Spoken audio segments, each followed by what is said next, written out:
In 1984, sisters Lily and Wileen Kennedy lived in a small blue and white house in the Heights area of Houston, Texas.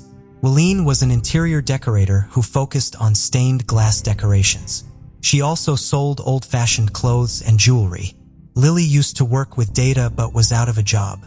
After a rough divorce, she moved in with her sister on East 12th Street, wanting to keep her new address secret from her ex-husband.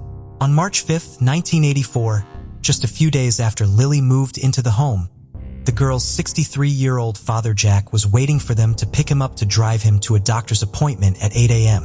When neither of them had arrived at his house by 8:30, he became worried and decided to walk over to their home.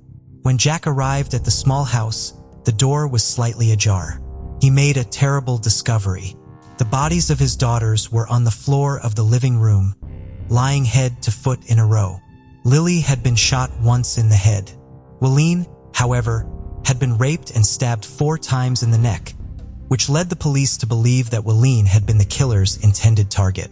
The murders did not seem like a typical random act of violence. There were no signs of forced entry, and nothing aside from Lily's wallet had been stolen from the house. Wileen's wallet, which contained several $100s, along with her valuable jewelry inventory, had all been left behind. The house had been ransacked as though the killer had been looking for something. Police found unknown shoe prints at the scene, but no fingerprints that could lead them to a suspect. A neighbor reported to the police that she had been awoken at 6 a.m. by 2 loud noises that may have been gunshots. Shortly after 6 a.m., another man who lived in the area was getting ready to leave for work when he saw a man walking down the street carrying a bundle made out of a quilt. He confronted the man, thinking that he might be a burglar. The man claimed that he had just gotten into a fight with his girlfriend and he had just gotten kicked out of the house. He had hastily shoved his belongings into the quilt on the way out. The neighbor accepted the story and the man walked off. The neighbor met with a sketch artist and helped develop a composite image of the man he had seen. Given the fact that Lily's divorce had just been finalized the Friday before she died, and she was afraid of her ex-husband, he seemed like a viable suspect. However, at the time of the murders, he had been in the hospital recovering from back surgery. Wileen also had been threatened by an on-again off-again boyfriend, but he passed a polygraph and was not identified by the neighbor, who had seen the man near the crime scene in a lineup. He was eventually cleared as the suspect. The case eventually went cold. In 2009, the Houston Police Department Homicide Division's Cold Case Unit re-examined the evidence from the case, hoping that modern technology would provide a lead. From Wileen's rape kit, they were able to develop a DNA profile. Unfortunately, there was no match to the profile in Cody's, so police were still unable to identify the killer. In 2014, Houston Police Sergeant Paul Modard received a phone call from a defense attorney who told him that he had a client with information about the murder. The informant was in prison in Indiana at the time and refused to give his information over the phone, so Modard traveled to Indiana to meet with him. According to the informant, shortly after Wileen and Lily's murders, a friend had shown up at his home in an agitated state, going on about 2 sisters and how hard it was to kill someone. He pulled a bundle made up in a quilt, like the one the witness had seen a man carrying near the scene of the crime out of his car. The man then smashed a gun with a hammer in the informant's yard and started a fire, in which he threw a woman's wallet, a knife, and other items. The informant went with the man as he buried the remnants from the fire and the quilt in a drainage ditch. The man who had come to the informant's home that day was named Edmund Beauregard Deegan, and still lived in the Houston area. Outside of the times he had spent in state prison, it was largely unclear how he spent the 30 years since the murders, as he mainly worked odd jobs in construction that did not leave an employment record. Pictures of him from 1984 closely resemble the sketch of the strange man seen near the crime scene the morning of the murders. Deegan met with Sergeant Modard and admitted to knowing Wileen Kennedy. He had a wholesale used clothing business in the early 80s and had crossed paths with her in connection with her own clothing business. He said that he had last seen her a week before her death. He denied ever having any sort of sexual relationship with her. He voluntarily provided a DNA sample, which turned out to be a match to the profile extracted from Wileen's rape kit. On January 14, 2015, more than 30 years after the Kennedy sisters were killed, Deacon was arrested and charged with capital murder. The prosecutors were concerned about going to trial, however, even with the DNA evidence. They did not have physical evidence tying Deacon to Lily's murder, and feared that trying him for both murders together would create reasonable doubt. They decided to offer him a plea deal, in which she would only have to plead guilty to Willeen's murder. On February 20, 2017, Deacon pled guilty to Willeen's murder and received a sentence of 15 years. While this seems like a short sentence for such a serious crime, the actual time Deacon will spend in prison will in fact be even shorter. Under a Texas mandatory release law that applies to anyone convicted of murders that occurred between 1977 and 1987, Deacon will automatically be released from prison in 2024 instead of 2030. Since he had remained in custody since his arrest in 2015, he was eligible for parole just 5 months after his sentencing. Lily and Wileen's niece, Jackie Elliott, launched a media campaign urging members of the community to write to the parole board, discouraging Deacon's release. He was not granted parole and remains incarcerated. What do you think about it? Tell us your thoughts in comments below. Let's continue. Before we proceed, I've got an exciting surprise for you. We've launched a brand new channel dedicated to intriguing content such as old historical mysteries, cold cases, and particularly chilling horror stories perfect for bedtime. Drop a comment letting us know if you're a fan of horror stories or not. You can find the link in the description below. Let's find out who will be the first to explore it. Alright, let's dive back into the video. Timothy Coggins was a fun-loving and outgoing 23-year-old in 1983. He was known to be a good dancer, and he was very close with his 5 siblings. He could strike up a conversation with almost anyone he met. He was last seen alive on the night of October 7th, when he went out dancing at the People's Choice Club in Griffin, Georgia. On October 9th, hunters discovered Timothy's disfigured body discarded near some power lines in the nearby town of Sunnyside. Timothy had been stabbed 30 times and dragged down the rural dirt road behind a vehicle. His injuries were so extensive that police could not identify him based on his appearance, and his family had to give him a closed casket funeral. The overkill involved in his murder led to fears that Timothy's death was meant to send a message. Tim had recently begun dating a white woman and had reportedly been socializing with another white woman at the People's Choice Club the night he was last seen. These were still dangerous things for a black man like Tim to do in that area of suburban Georgia at the time, something his ride to the club that night had warned him about. There were a few leads discovered. Tim had reportedly been last seen with white men in a gold compact car, and a potential suspect was identified. However, Tim's case was not a high priority to Sheriff James Freeman, and resources were quickly diverted to more trivial crimes like vandalism and stolen mailboxes. Clint Phillips, who was the lead investigator on the case in 1983, described these attitudes and actions in court under oath in 2018.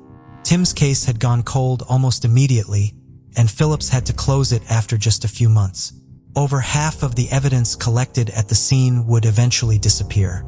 It would be 34 years and 4 days before any arrest was made in Tim's case. On October 13, 2017, 5 people were arrested in connection to the case.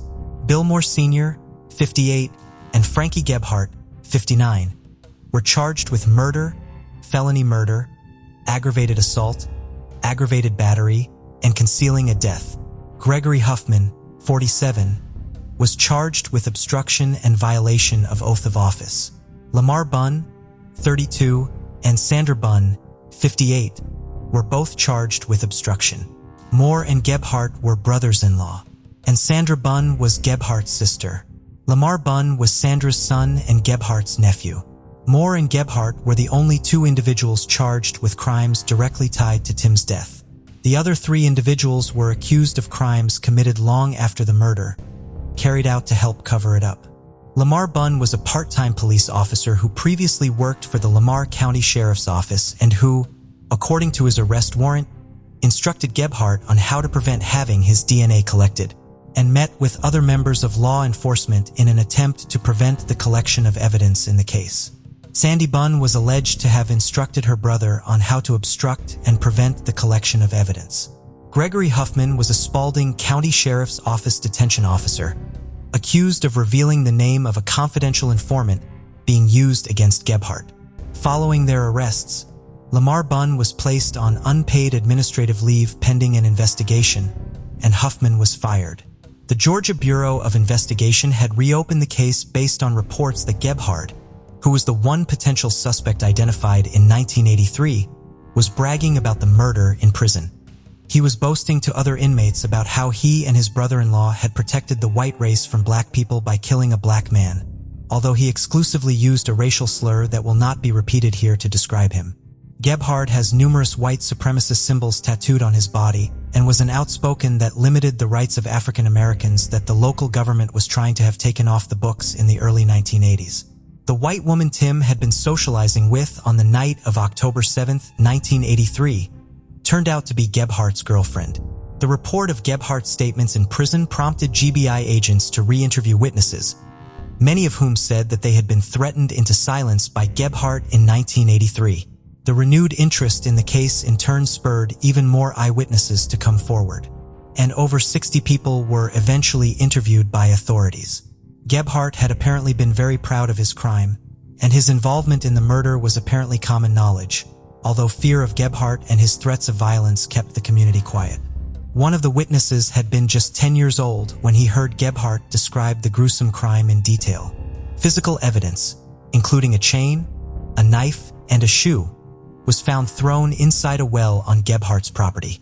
On June 26, 2018, a Spalding County jury found Frankie Gebhardt guilty of malice murder, felony murder, aggravated battery, aggravated assault, and concealing the death of another.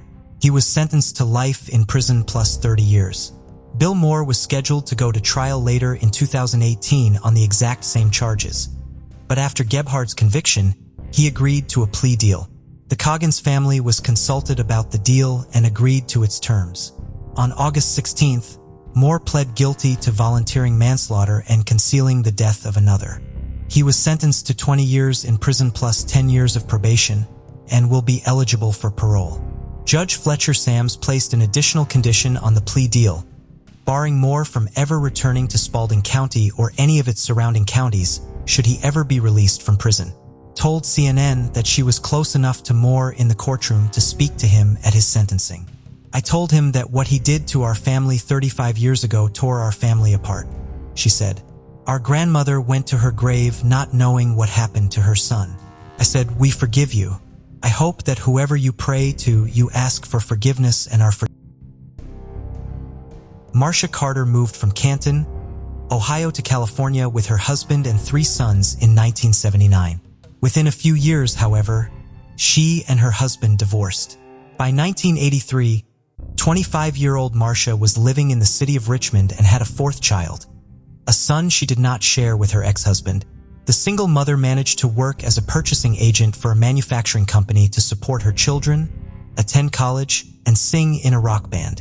Marcia's oldest sons, Dante, 11, Travis, 9, and Antoine, 7, saw their mother for the last time on the night of Tuesday, December 6th, before they went to bed. When they woke up the following morning, their mother was not in her bedroom, but a large pool of blood was. The frightened boys ran to get help from a neighbor, who came back to search the apartment. The boys' baby brother, Andre, who was just days away from his 1st birthday, had been hidden under the bed, unharmed. 10 days later, Marcia's 1975 Mercury Monarch was found in the parking lot of a hotel in West Sacramento. Her body was inside of the car's trunk. She had been stabbed to death. Marcia's case went cold, but was reopened in 2008. Blood evidence found on a piece of Marcia's clothing left behind in her bedroom was sent to the Contra Costa County Crime Lab, but there was a severe backlog of evidence so the samples from Marcia's case were not tested until 2016. When they were finally tested, they revealed a blood DNA profile belonging to the man Marcia's sons had always believed killed their mother. In September 2016, Sherelle L. Smothers was arrested and charged with Marcia's murder. Smothers and Marcia had previously dated. According to Marcia's sons, he did not take the end of their relationship well, and leading up to the murder, He had been waging a campaign of harassment against the family. He would smash windows at their apartment and make threatening phone calls. He would show up at the apartment, and Marcia would have to tell him to leave them alone and slam the door in his face. Marcia warned her sons to run if Smothers ever got close to them. When he was arrested, Smothers was confined to a wheelchair. He had been driving in a Corvette in 1988 when he was rear-ended by a drunk driver. He was hit with enough force to flip his car and was left partially paralyzed. He filed a lawsuit against General Motors after the accident and was awarded $6.1 million. He used some of this money to post his $1 million bail and remained out of custody while awaiting his trial. In addition to the blood evidence found in Marcia's bedroom, Contra Costa County prosecutors also had a witness who ultimately testified at trial that Smothers had tried to hire him to kill Marcia for $500 in 1983. He had recorded some of these conversations. Smothers had shown the witness a map of Sacramento and pointed at locations where Marcia's body could be dumped. One of those locations was the hotel where Marcia's body was eventually located. By the time this man came forward, he was suffering from stage 4 lung cancer. He apologized to Marcia's sons for failing to come forward sooner. At the end of Smothers' trial, it took the jury only 3 hours of deliberation to reach a verdict. The reading of the verdict was delayed when Smothers failed to appear in court to hear it. A bench warrant was issued and he was arrested and brought to court so that the verdict could be read. He was found guilty. After Marcia's death, her 3 oldest sons had gone to live in Oakland with their father. When he had difficulty supporting them financially, they were sent back to Ohio to live with family members. They spoke at Smothers' sentencing about the impact there had on their lives. We definitely wanted to say our piece to the court, how this affected us, the negative residual effects that have happened, Travis Carter told the court. We're all doing much better now. We've become very successful individuals and businessmen. But it wasn't without a lot of pain, a lot of tears, poverty growing up, a lot of things that you don't want your kids to go through. Marcia's sons grew up sharing her love of music. They say it helped them cope with her loss. And Dante grew up to be a rapper. During his statement at Smothers' sentencing, Travis Carter also attributed their ability to handle Marcia's death to their faith. "We believe that we'll see her again," he said. "That's the positive part we take of our faith." What do you think about it? Tell us your thoughts in comments below. Let's continue. Before we continue, 90% of you haven't subscribed to our channel, so if you like this video, please subscribe. It motivates us to make more content for you. Okay, let's continue. Wednesdays were always busy at the Spectator offices. This weekly newspaper in Joliet, Illinois had to finish its newest edition by Wednesday night to be ready for printing on Thursday morning. On Wednesday, September 25, 1957, Molly Zilko arrived at work at 7 a.m. and ended up working for almost 17 hours, just a bit longer than her usual workday. Molly's role at the paper was a bit hard to pin down. She started as the secretary-treasurer, focusing on the business side of the newspaper, but over 21 years, she took on more and more tasks involved in producing the paper. She frequently wrote articles for the paper and spent a lot of time investigating stories. Nothing made it into the Spectator without Molly approving of it, and she demanded perfection in the proofs she was presented with. After a long day spent talking on her private phone line and examining and approving page proofs for the new issue of the paper, Molly finally left the office at 11:27 p.m. Molly had finished almost all of that week's issue of the paper before she left the office. All she had left to complete was the front page, which she planned to handle first thing in the morning when she arrived back at the office at 6 a.m. Instead, Molly herself would end up being the new issue's front page headline. At 5:15 a.m. the following morning, 2 printers arrived at the Spectator office and called Molly to wake her up, as they usually did on Thursdays. She did not answer the phone. When she did not arrive at the office by 6, as she normally did to get the paper ready to print, they drove to her home on Buell Avenue, just a 3-minute drive away. When they arrived, Molly's black 1955 Chrysler was parked in front of the apartment. Her car keys were under the seat, where she typically left them. One of the shoes Molly had been wearing the night before was on the trunk of the car, and the other was found in the grass nearby. The printers called other staff members and 2 of Molly's siblings. The group got a locksmith to come out and let them into Molly's apartment on the second floor. There was no sign of Molly inside. It did not appear that her bed had been slept in the night before, and the jewelry she had been wearing the previous day was not found inside the apartment. The police were called. The investigation quickly turned up a few clues. Neighbors reported hearing muffled screams, as well as the sound of a car speeding down the street sometime around midnight. They all had attributed the noises to rambunctious teenagers. The shoe had been on the trunk of the car because a man walking down the street at 12:15 a.m. had seen it on the ground and picked it up and placed it there so that its owner would find it. Based on the times of these two accounts, whatever happened to Molly had happened very quickly. Molly had previously told friends and family members that if anyone ever came after her, she would take off her shoes and try to run, leaving the shoes behind as a sign that something had happened to her. While it seems unlikely that Molly would have had time to take off her shoes while trying to flee and attack her, Molly did habitually drive without her shoes on. If she had been attacked as soon as she got out of her car, she would not have had her shoes on and could have thrown them on the ground to leave as a clue.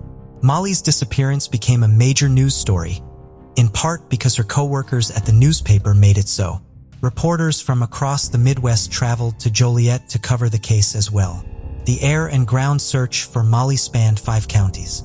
Local motorcycle riders and hot rod drivers searched the back roads of Joliet. Waterways were also searched. Despite the media coverage and the thorough searches, Molly Zilko remained missing. 1910 in Joliet. Both of her parents were Slovenian immigrants, and when her father Frank became a United States citizen a year before her birth, he had altered the spelling of the family's surname to make it seem less foreign to native-born Americans, as many immigrants did at the time. Molly's first name was Americanized as well. Her legal name, as it appears on her birth certificate, was Amalia. She would, as an adult, sign her name to official documents like her will and passport, as it appeared on her birth certificate, but she publicly used the more common name Amelia.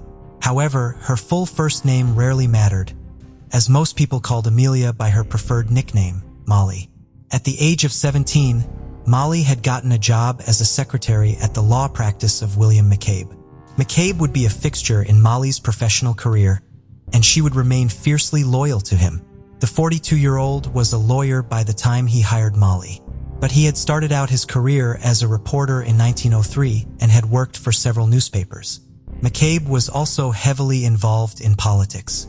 He had served 6 terms as an Illinois state representative and then as the mayor of Lockport, Illinois for 2 years. In 1932, he was elected Will County State's attorney and made Molly his office manager. In June of 1936, McCabe decided to get back into the newspaper business after he lost his bid for re-election as state's attorney. He bought The Spectator, a weekly newspaper in Joliet. That December, he made a deal with Molly.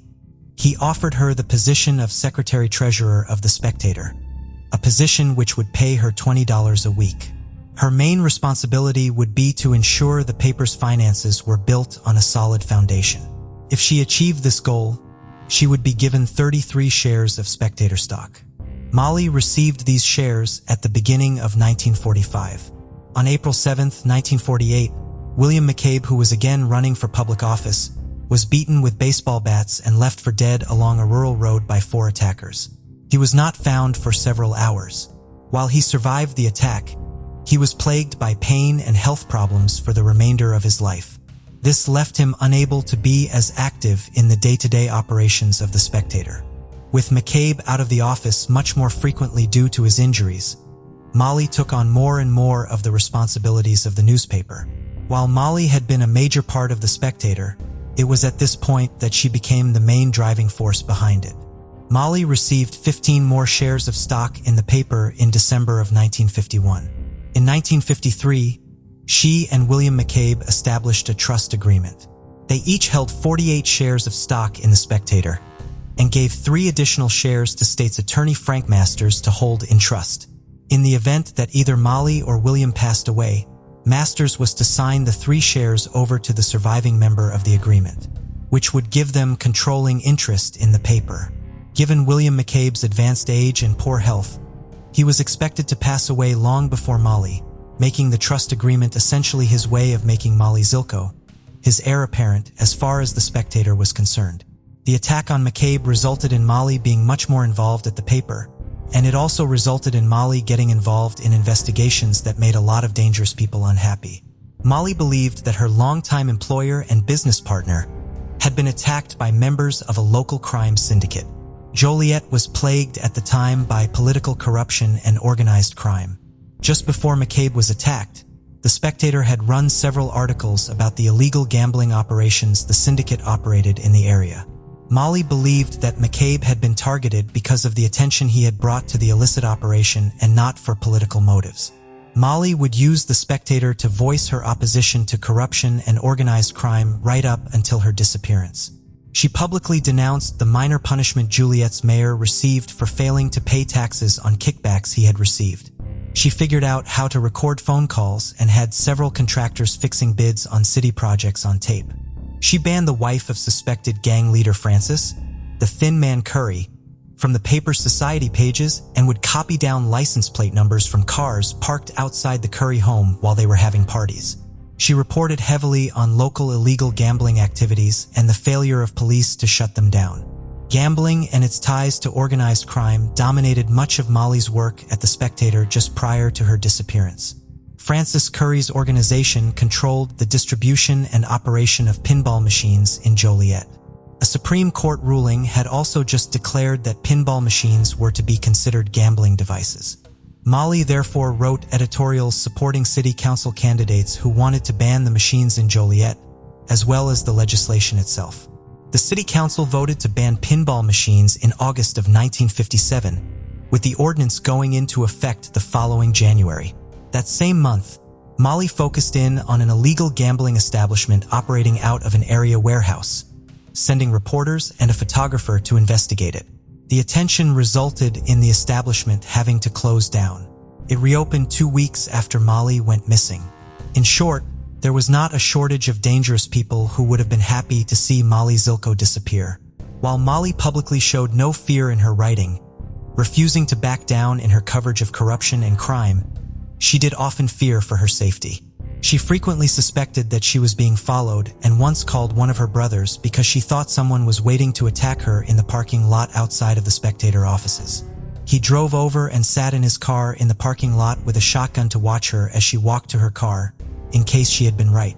Molly's office window had also previously been shot at. However, a mob-related abduction or politically driven crime is not the only possible scenario in Molly's case. It has been considered that Molly may have voluntarily disappeared and left her shoes outside her apartment to make it appear as though she had been abducted. Molly normally had the press room foreman follow her on the short drive home when she left work late at night. On the night she went missing, she did not ask him to, which further added to the speculation that she had left on her own accord. Given the concern she had about her safety, it would not have been unreasonable for her to leave town and start a new life, as her own personal version of the witness protection program. After Molly's disappearance began receiving publicity, numerous possible sightings of her were reported around the country. By the summer of 1958, FBI offices in a dozen cities across the country had followed up on alleged sightings of Molly. None of these sightings were ever substantiated. Molly was also allegedly spotted overseas, but her passport had expired in 1953, and she had never applied for a new one. It was also suggested after Molly disappeared that she had less than honorable reasons for wanting to leave Joliet. Molly did own several luxury items, like mink coats and expensive jewelry, that seemed too expensive for someone with Molly's salary to purchase. When she went missing, she was wearing a diamond ring and a bracelet that was worth $5,000. She also owned a 17.5-carat diamond ring that had reportedly been exhibited at the 1933 World's Fair and was valued at more than $30,000. This led to rumors that Molly had been embezzling money from the Spectator and had run off to live on the stolen money she had hidden in a secret bank account. However, when William McCabe's daughters, who did not like Molly or the amount of influence she had of the Spectator, took over operations at the paper in Molly's absence, their first order of business was to order an audit of the paper's finances, which showed no missing funds or discrepancies. At least some of Molly's expensive jewelry had reasonable explanations. The diamond ring Molly had been wearing the night she disappeared is rumored to be the engagement ring she had been given as a young woman. Her fiancé had been killed in an accident and Molly never married anyone else. Molly had also only paid $5,000 for the 17.5-carat ring because she had purchased it from an estate. Molly also only paid $55 a month in rent for her second-floor apartment. She barely furnished it since she spent so much time at work. This would leave a larger portion of her salary available for discretionary spending. While all of the money she had to spend on expensive items isn't necessarily accounted for, there is no evidence of gross financial misconduct on her part. With local authorities having no luck in finding Molly, her friends and family began putting pressure on the FBI to get involved. One of Molly's brothers organized a petition which received more than 5,000 signatures, imploring the FBI to take up the case. William McCabe wrote J. Edgar Hoover personally, arguing that the FBI's involvement was necessary because of the corruption going on in Joliet and Molly's advocacy against it. Publicly, the FBI refused to take on the case, claiming that there was no actual proof that Molly had been abducted or that any other federal law had been broken, which would have been necessary for them to have authority to investigate the case. Covertly, however, the FBI did in fact show an interest in Molly's case. They pulled tax returns for Molly and her associates, checked for secret accounts in dozens of banks, and followed up on and discredited several reported sightings of Molly. By January of 1958, with no more leads and no evidence that any federal statutes had been violated, the agent in charge of the FBI's office in Chicago wrote to J. Edgar Hoover, asking for permission to end the Bureau's investigation. Hoover insisted that the case remain open and would deny all further requests to shut down the investigation. For more than a year and a half, Hoover was skeptical of the authorities in Joliet, of the local crime syndicate of the Zelko family, and of Molly herself. While Hoover believed there were a lot of leads for the Bureau to investigate, none of them located Molly or proved that a federal crime had been committed. Molly's disappearance also caught the attention of future presidential candidate Robert F. Kennedy.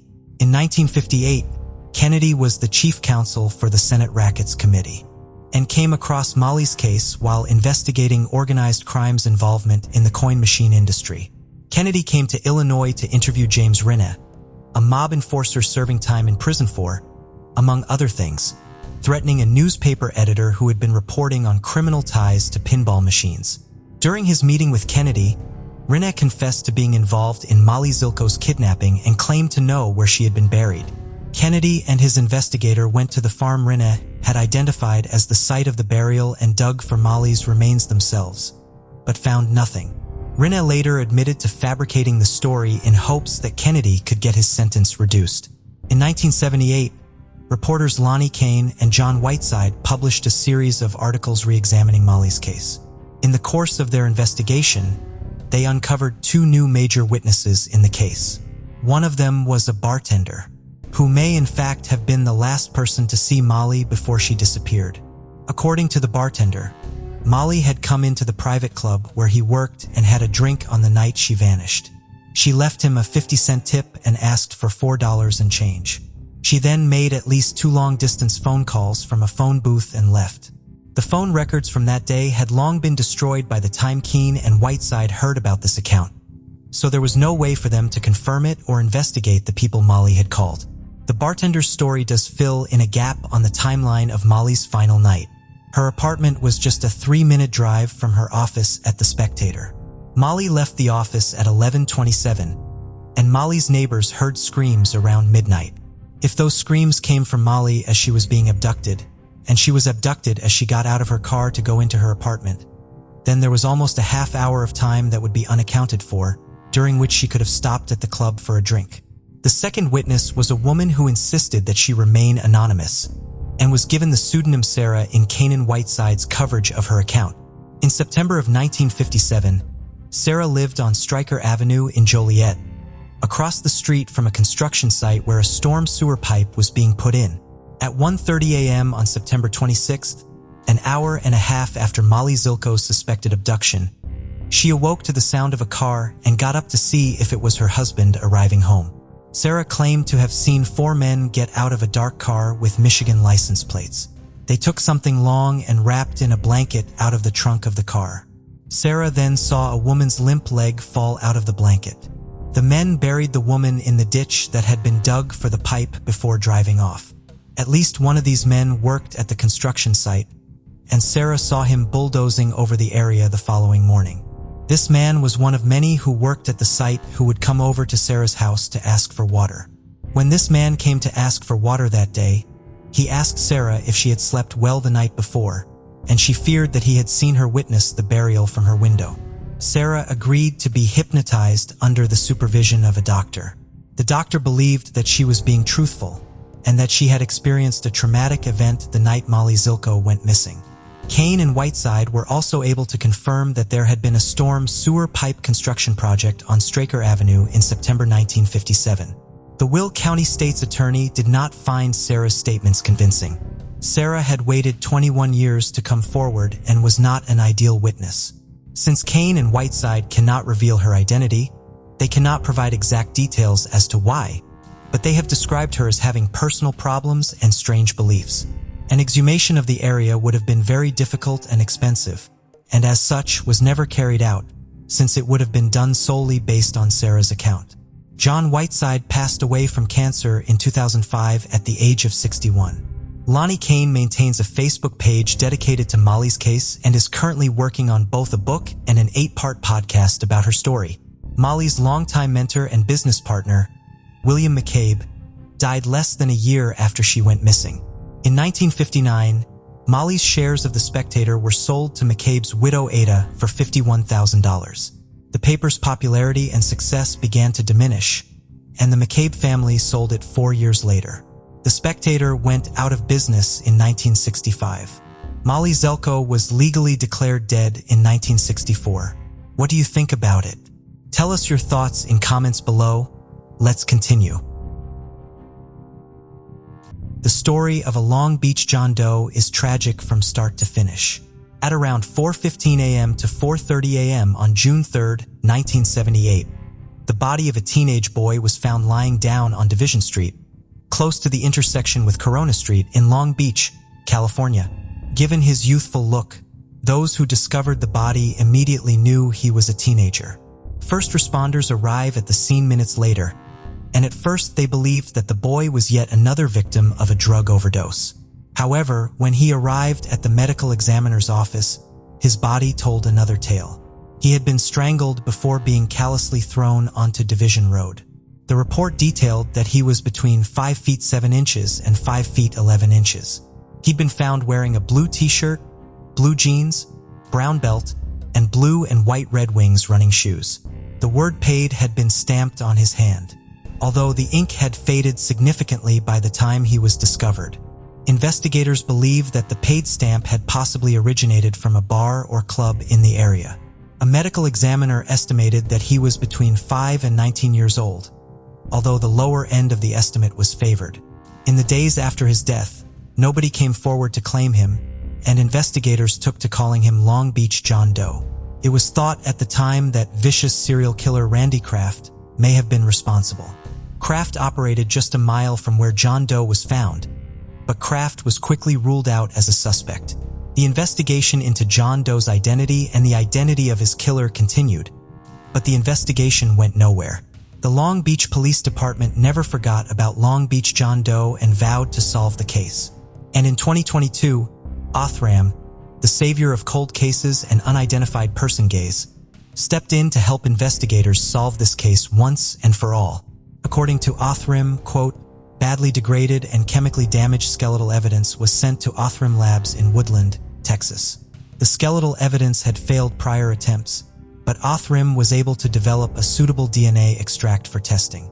Once a DNA sample had been sequenced, genealogists were able to track down possible relatives of John Doe. In September 2022, the FBI, Othram, and local law enforcement held the press conference everyone had been waiting for. The Long Beach John Doe was finally identified as 15-year-old Kenneth Nevada Williams of La Puente, California. La Puente is just an hour away from Long Beach. Kenneth's family never reported him missing, and he was last seen in La Puente in 1978. His sister Roxanne Jones told ABC News that Kenneth ran away sometime in 1978. He was never reported missing because his family assumed he'd run away to start a new life. She told ABC, quote, "He wanted to live in the city and go to clubs and have fun. He wasn't into drugs or anything like that. But bright lights, big city." Fox News reported that Kenneth had last attended the Fairgrove Academy School in October 1977, a year before he ran away. Investigators are now working to find the person who did this to Kenneth so that justice may be served. What do you think about it? Tell us your thoughts in comments below. Let's continue. On March 20th, 1980, officers with the New York State Police were called out to one of the most horrific scenes of their lives. Residents at the Hudson View apartment complex in Fishkill, New York, had noticed a strange travel trunk close to one of the apartment's dumpsters. Concerned, they contacted law enforcement, who arrived at the scene to find the body of a headless, handless woman inside. Her head and hands had been strategically removed to prevent identification. According to newspaper reports, the body had also been drained of blood, and the scene was noted to be clean. The Dutchess County Medical Examiner's office believed that the remains belonged to a woman in her mid-20s who was around 5 feet 5 inches, 140 pounds with dark brown hair. She had been completely nude in the trunk, and her body may have been cleaned before being placed inside. Unfortunately, the New York State Police would become accustomed to finding the decapitated bodies of women in New York throughout the 1980s. It was a common discovery. Investigators didn't know where to start with this case. Without a head, it would be challenging to create a composite image of the victim. Missing persons reports were cross-referenced, but in most cases nothing stood out and the victim remained unidentified. The media took to calling her the Duchess Jane Doe and pushed for her identity.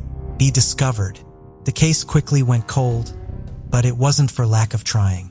The New York State Police and other agencies worked diligently to uncover her identity, but it proved impossible.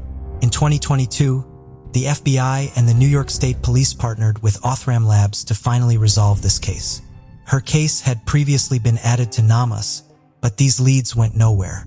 In May 2022, Arthur isolated possible relatives of Duchess Jane Doe and alerted the New York State Police along with the FBI, who were able to talk to these people and obtain a direct DNA sample. By May 26, 2022, the New York State Police announced that the remains had been identified as 44-year-old Annelle Palpadaro Blake of New York City, 2 days before her body was discovered, May 18, 1980, and it is unclear why the two cases weren't connected. According to friends, Anne was last seen leaving the Vidal Sassoon salon, where she worked on 168th, 5th Avenue in Manhattan, at around 6 p.m. The trunk where Anne's body was discovered was tracked down to a woman named June Leaf, who told investigators that she had last used and seen the trunk in 1960, and after that, she'd lost track of it.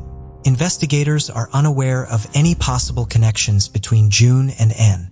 What do you think about it? Tell us your thoughts in comments below. Let's continue. On June 22, 2019, Eugene Joe, aged 73, went hiking on the Mount Waterman Trail in the Angeles National Forest, California, with some friends. During the hike, they stopped for lunch. However, as they continued, they noticed Eugene was missing. Unable to find him, the group contacted search and rescue. The Los Angeles County Sheriff's Office and rescue teams from across California joined efforts to search for Eugene. 75 individuals broke off into 11 teams to scour the San Gabriel Mountains looking for him. After a week of being lost in the wilderness, Eugene was found down a ravine in Devil's Canyon by members of the Altadena Mountain Rescue Team around 11 a.m. on June 29th. He was able to hear members of the search team talking with a group of campers. Despite being in a weakened state, Eugene was able to use what strength he had left to turn himself over and yell for help. He was airlifted out of the area by a Los Angeles Sheriff's Department air rescue helicopter. Eugene was taken to Huntington Memorial Hospital in Pasadena. He had not suffered any major injuries during the time he had been lost in the forest. His hiking boots, however, were in much worse shape. Eugene was weak, however, because he had not eaten anything in 5 days. He had quickly made sure to find a water source soon after getting lost, which probably saved his life. He had spent the week he was lost drinking water from the Devil's Canyon Creek and slept on rocks at night to keep warm.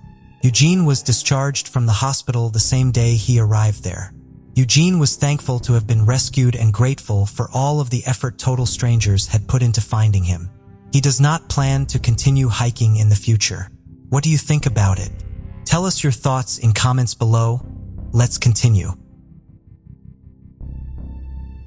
35-year-old Amanda Eller worked as a yoga teacher and a physical therapist. She lived in Haiku, an unincorporated community on the island of Maui, with her boyfriend Benjamin.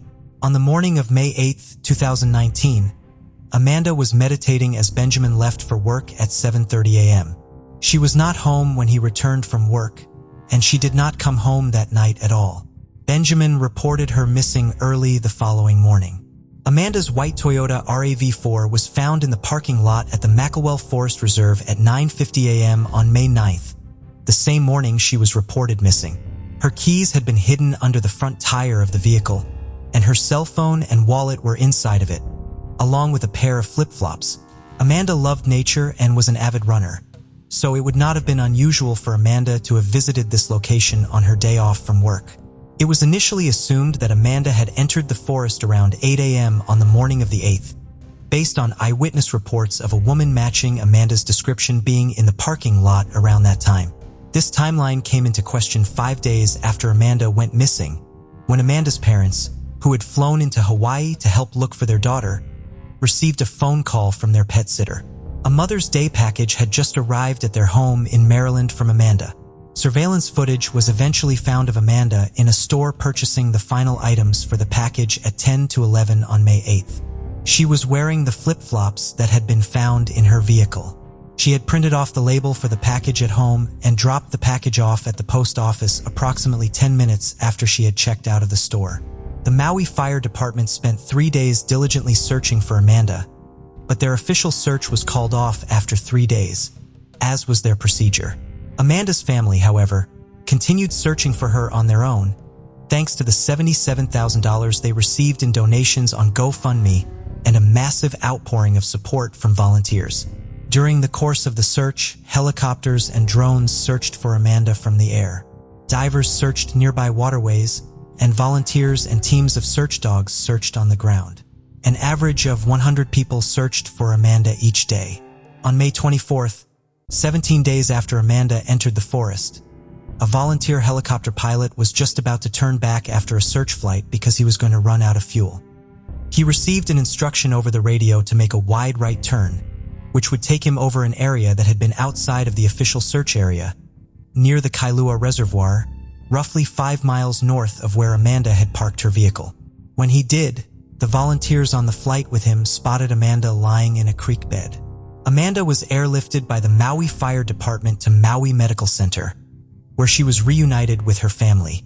Amanda had lost 15 pounds and was suffering from severe sunburn, numerous bruises and cuts, and a broken tibia sustained after a 20-foot fall. Amanda was discharged from the hospital on May 26th to finish her recovery at home. According to Amanda, she had planned to spend a few hours in the forest on a 3-mile run, so she decided to hike instead. She stopped to rest and meditate on a downed tree just off the trail at what she thought would have been the halfway point of her hike. When she got up to continue on, she believed she was heading back towards her car. She was not. Eventually, Amanda realized that she was no longer on the hiking trail, but on a boar trail that was taking her further away from the parking lot. She tried to use her intuition to make her way back, but got more and more disoriented instead. Amanda had previously read a book on native Hawaiian plants, which helped her identify what fruit she came across were edible. There had been several days where she had been unable to find any food at all. She had come across a creek about a week into her ordeal, which she traveled along so that she would be near a source of water. Amanda had heard helicopters fly overhead almost 20 times during her time in the forest, but the vegetation was too thick for anyone in the helicopters to see her trying to get their attention. At a press conference on May 28th, Amanda described her time in the forest as spiritual boot camp and spoke of her experience largely in terms of the role her spirituality played in it. Some people interpreted these statements to mean that Amanda had intentionally gone off the trail as some sort of spiritual journey. Amanda filmed a video released on the Facebook page that had been set up to coordinate the search for her to clarify what had happened and give the detailed account of how she had gotten lost. She had simply been too focused on the spiritual lessons she could take away from the time she had been lost, rather than on the factual details of her experience at the press conference. Amanda acknowledged that it had been irresponsible to go into the forest without her cell phone and apologized for potentially putting members of the search parties in danger by getting lost. She also thanked everyone who had been a part of the search effort and expressed gratitude for the outpouring of support she and her family had received from all over the world. Amanda's family has plans to use the remaining money raised through GoFundMe to install wilderness cameras in the Makawao Forest Reserve and other remote recreational areas on Maui to help speed up any further search and rescue operations. Amanda's father, John, is also planning to help develop an app for search and rescue workers through his company, Insight Mobile Data. What do you think about it? Tell us your thoughts in comments below. Let's continue. Jesse Galganoff, age 22, was a citizen of both Canada and the United States. He hailed from Montreal but pursued his higher education in the United States. Jesse graduated from Wesleyan University in May 2017 with aspirations of attending medical school to become a neurosurgeon. Although he had been accepted into the Sidney Kimmel Medical College at Thomas Jefferson University in Philadelphia, he decided to take a one-year break before starting. Jesse requested and was granted a deferral to focus on intensive medical education during his travels.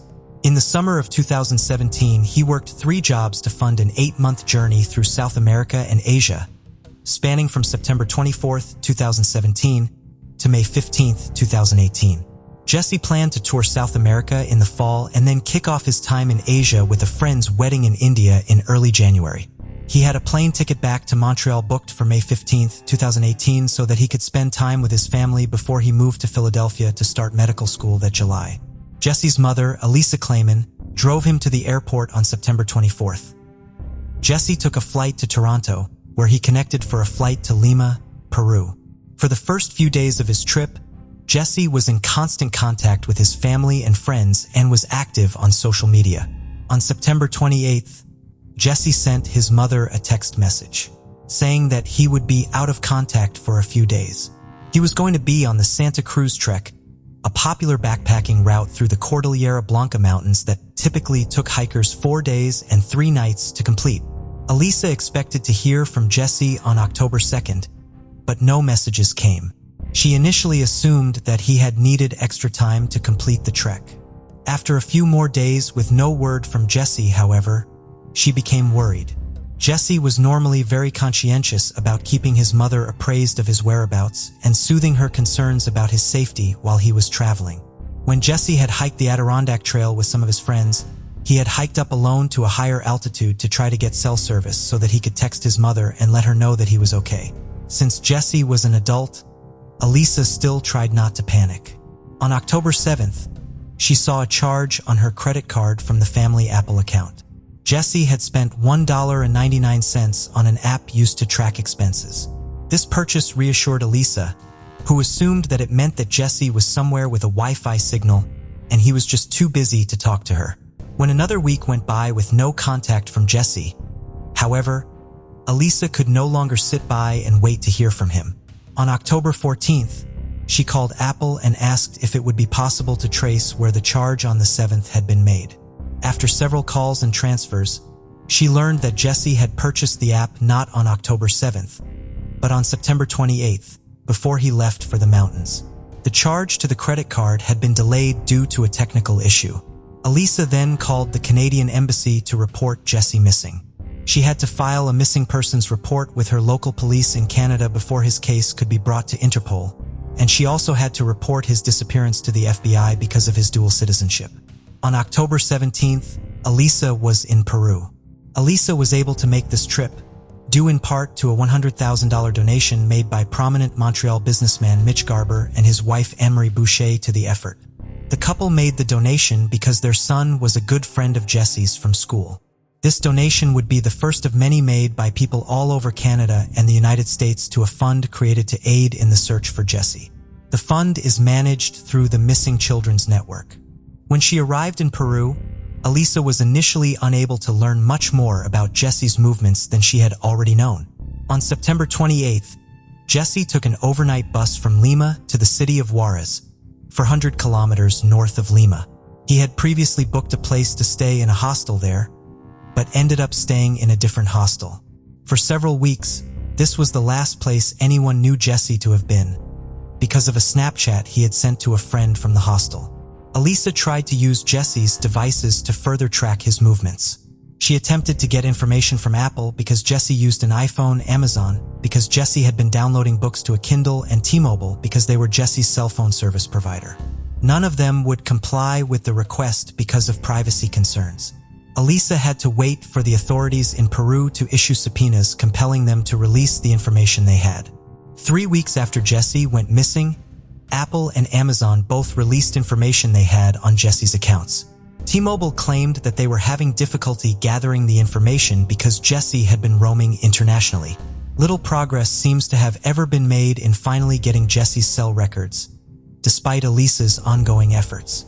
A judge has also executed an order on other carriers to see if Jesse's phone connected to any networks other than T-Mobile around the time he disappeared, but the order does not seem to have been complied with. Jesse's friends back home were able to use the geolocation data embedded in photos he had taken to help determine his movements. Using this information, as well as CCTV footage after a month in Peru, Elisa finally had an idea of Jesse's movements in Juarez. CCTV shows Jesse leaving his hostel at 4:30 a.m. and walking towards an area where people would gather to find communal transportation. It is unknown exactly who gave Jesse a ride, but he was dropped off at the Cacapampa entrance Huascarán National Park. There is no actual record of Jesse entering the park. Subsequent investigation would show that the individuals working at the park that day were not actual employees of the park, and the documents the park provided were both incomplete and forged. No one had actually been asked to sign in at the Cacapampa entrance to the park on the day Jesse entered it. When the park was asked for the records of who entered the park that day, they simply took the sheet from the same day in August and changed the date on it to September. They then presented the document to investigators. Hikers on the Santa Cruz Trek can travel in either direction along it, either going west to east or east to west. Jesse opted to travel west to east, starting in Cacapampa. He had already purchased a ticket to take the bus in Vaqueira at the other end of the trek. While Jesse's intentions for his hike were clear, it would be several months before anyone would be able to confirm that Jesse had ever actually made it onto the trail. Elisa had hired a US-based private security firm the same day she had reported Jesse missing, and they sent a subcontractor from Mexico City to help her search for Jesse when she first arrived in Peru. According to Elisa, the authorities in Peru did not have the resources to perform the search, which left the task up to her and the private firm. She has also claimed that the Peruvian authorities are highly corrupt, a fact which has compromised her own efforts to find Jesse. The early effort to find Jesse mainly consisted of physical searches in the mountains. Elisa hired teams to search the trails and nearby bodies of water. She was eventually able to get helicopters to search the area for 4 days. Elisa also hired local guides to perform glacier searches and bring in search dogs. After a month with no sign of Jesse, however, Elisa had to change her approach. In November, Elisa hired a new firm, Magnus International Search and Rescue, out of Israel, for the next stage of the search for her son. Magnus has performed additional physical searches along the trail. They have searched waterways using a remote-operated vehicle, flown drones over the trail looking for disturbances in the soil, and spent hundreds of man-hours in the mountains and along the trail, finding nothing despite all of these efforts. However, the firm has made great strides on the intelligence side of the investigation using technology. Magnus scanned photographs uploaded to social media sites such as Facebook and Instagram to identify photos that had been taken on the trail at the same time Jesse had been there. They then reached out to and interviewed all of the individuals who had posted these pictures. In January 2018, they found 2 witnesses who could place Jesse on the trail. 2 Frenchmen who were on the trek, camped next to Jesse on the night of September 30th. They said that at that time, Jesse was dehydrated and disoriented, suffering from headaches and diarrhea. They believed that Jessie was suffering from altitude sickness, a condition that can occur in individuals who ascend to altitudes as low as 2,500 meters, depending on the environments their bodies are acclimated to. Most people who suffer from altitude sickness only experience a mild form of it, but the severe form of altitude sickness, which typically occurs at higher altitudes, and in people who are ascending quickly, can result in coma and death due to pulmonary and cerebral edema. According to the French witnesses, Jessie told them that he was feeling better when he woke up on the following morning, October 1st. He looked much better as well, and he seemed to have all of the equipment he would need to complete the trek, so the witnesses were not necessarily concerned when Jessie decided to continue on his hike. They did not stay with him on the trek, because they were traveling it in the opposite direction. Other hikers eventually tracked down by Magnus International remembered seeing Jessie later in the day on October 1st because he looked so ill and was walking so slowly. As far as Magnus has been able to determine, Jessie was last seen at 3:30 p.m. on October 1st by a group of Czech backpackers. Jessie was sitting on the side of the trail approximately 1 kilometer down from Punta Union, struggling to stand up. It had taken him 8 hours to cover a distance his mother, who was not experienced with either hiking or high altitudes, but was taking medication to combat altitude sickness and working with a guide, covered in 2 hours when she came to hike the trail during her search for Jessie. Jessie asked the group about where he could get water. This is the last known interaction Jessie had with anyone. No sign of him or any of his belongings has ever been found. The Santa Cruz trek starts out at 3,400 meters and is 4,700 meters at its highest point. The highest point on the trek is at Punta Union, near where Jessie was last seen. Jessie had not spent an extended period of time in Juarez, which is at approximately 3,000 meters, before beginning the trek, which would have helped his body acclimate to being at a higher altitude. Lima, where he had spent the previous few days, sits at only 154 meters. Working with a guide would have helped prevent Jessie from wandering off the trail, but also may have put less physical stress on his body. Many of the local guides also drive mules up the mountain to carry hikers' backpacks. Carrying his own heavy backpack while his body was struggling to adapt to the altitude would have placed additional stress on Jessie's body and potentially made his altitude sickness worse. The fact that Jessie's condition appeared to be at its worst near the highest point of the trail seems to support the French witnesses' concerns that he was battling altitude sickness. The Santa Cruz trek is classified as a moderate trail, a distinction that Jessie's mother has been highly critical of. Elisa argues that this classification does not convey the difficulty of the terrain or the impact altitude has on the effort involved in hiking the trail. The trail is also not well marked, and Elisa has said that she would not have successfully navigated it had she not had a guide with her. Jessie was an experienced hiker, but not necessarily prepared for what hiking this particular trail would entail. Jessie's parents divorced when he and his sister were very young. While his mother has been largely the public face of the search for Jessie and the main contact for Magnus International, Jessie's father, Todd Galganoff, has also worked extensively to find his son himself. Todd spent 9.5 months in Peru looking for Jessie before returning home in October of 2018. While Elisa believed Jessie had been abducted early on in the investigation into his disappearance, she now believes it is most likely that Jessie succumbed to complications from altitude sickness based on the account given by the French hikers who camped with him. Todd, on the other hand, still fears that Jessie may have been abducted to be used for forced labor. The initial reward for information that led to Jessie was $10,000 and was eventually raised to $30,000. Todd Galganov raised the amount being offered to $500,000. All of these amounts are in US dollars. According to Todd, if his son is being used for labor, it is most likely by a group of people engaged in illegal activities. And such people would only respond to giant sums of money because of how valuable Jessie would be as a free worker. He also says that he is not looking to prosecute anyone who may have abducted his son and will essentially pay the amount as ransom if it brings back Jessie. The search for Jessie has cost over $2 million to date. Elisa Clayman liquidated her financial assets and heavily mortgaged her home to cover some of these costs. But most of this money has come from contributions to Jessie's fund managed by the Missing Children's Network.